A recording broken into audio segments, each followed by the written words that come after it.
Welcome back to Miniature Mashup, guys. This week I thought I'd make a wooden guard tower for use with 28mm war games or tabletop role-playing games. This is the kind of thing you can get a lot of use out of. It could be the corner of a courtyard or a prison yard, overlooking a wall, or just on a hill in the wilderness. These towers give soldiers shelter from the elements, a better view, and cover from slings and arrows. Of course, it could also double as a viewing box for gladiatorial combat or jousting tournament. Looking at pictures of guard towers online, I put together my design in my head based on what I saw there. I'm going to start with a base that's made from the lid of a box of sun-made raisins. I'll be putting the 4 legs in each corner of the lid like so. I'm also going to cut the top of those legs at an angle because I'm going to go with a simple roof that slants in one direction, not a complicated 2-section roof. I'll then add a couple of support beams to the legs. I'll then add a floor to the support beams, and then the roof. It'll be much easier to put the floor on before I've done the roof than trying to work around the roof once it's on top there. Then I'll add the walls and a ladder so people can get in and out. So as I was getting started here, I thought I'd hammer these legs in, and I managed to put a nail through one of them and get that through, but it was such a headache I decided to just anchor them onto the raisin lid with hot glue, as it seems to be plenty strong enough for this project. So I do cut those legs at an angle, and then I'm going to just sort of make a framework using a popsicle stick with the ends cut off. That's going to be the base of my roof. If it's a little too long, I can trim it down, but it actually ends up working out just about right. Put the support beams in about where I think I want the floor to go, and I figured that out based on how long my ladder was. My ladder's coming out of an old Castle toy set I reviewed a while back. Put in the first support beam, eyeballing that, and then I put the second support beam in based on where that first one went.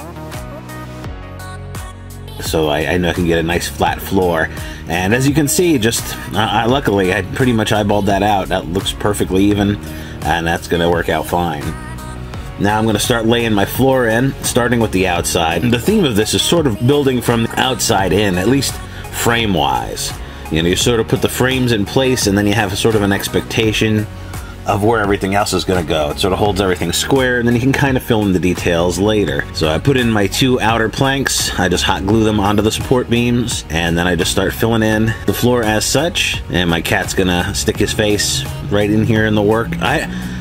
This is Buddy the cat. He loves the smell of hot glue, so every time I work with it, he comes over and gets a big noseful of it. Not the actual hot glue, just the fumes off of it. He's really into it. I don't know why.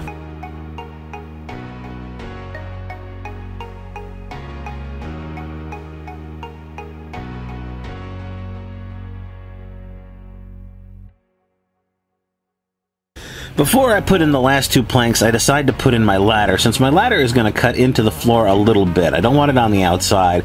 I kind of want the ladder to come in under the roof, so those middle planks are going to be a little bit shorter. That way you can get off the roof and get onto the floor, and I think that's a better look.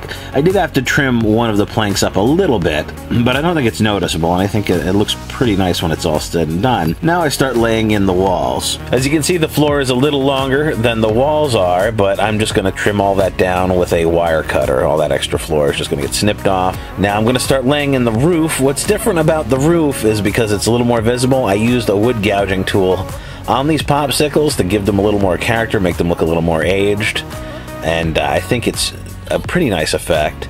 You see I just lay in the planks. I'm going to put in some on the sides and in the front as well, just to cover up a little bit of the hot glue work and keep the illusion that this is a little bit more of a more advanced construction, and that this wasn't made by soldiers with giant hot glue guns. Lastly, we're going to cover up this base, which is supposed to be like a stone foundation. I'll cover that up with some glue just so we can seal the Sun-Made logo, and then we're going to put a little bit of dollar store craft sand over that, so it looks like perhaps they put some gravel over it. So unlike a lot of my projects, I'm not going to spray prime this whole thing, because half the point of using wood is we want to see the wood. I don't want to just paint over all this natural wood. Priming the base in black by hand, and then dry brushing gray on it. For the wood, I actually used, as a stain, is the Games Workshop brown wash. It works very nicely. I didn't use up a ton of it, and I actually got to coat this whole thing. I ended up using that brown flesh wash as a stain on all the wood.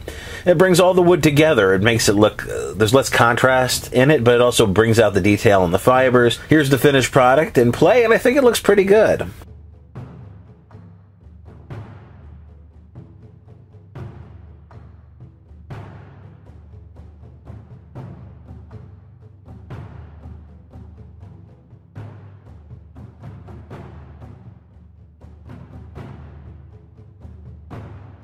As always, I invite you to come check us out on Facebook. You can like that page. Drop us a line, great place to stay in touch with me and to see more pictures of our projects. If you'd like to support this channel, please consider donating to my GoFundMe campaign. The link for both of those is in the description below. Please hit that like button and that subscribe button. Thanks, guys.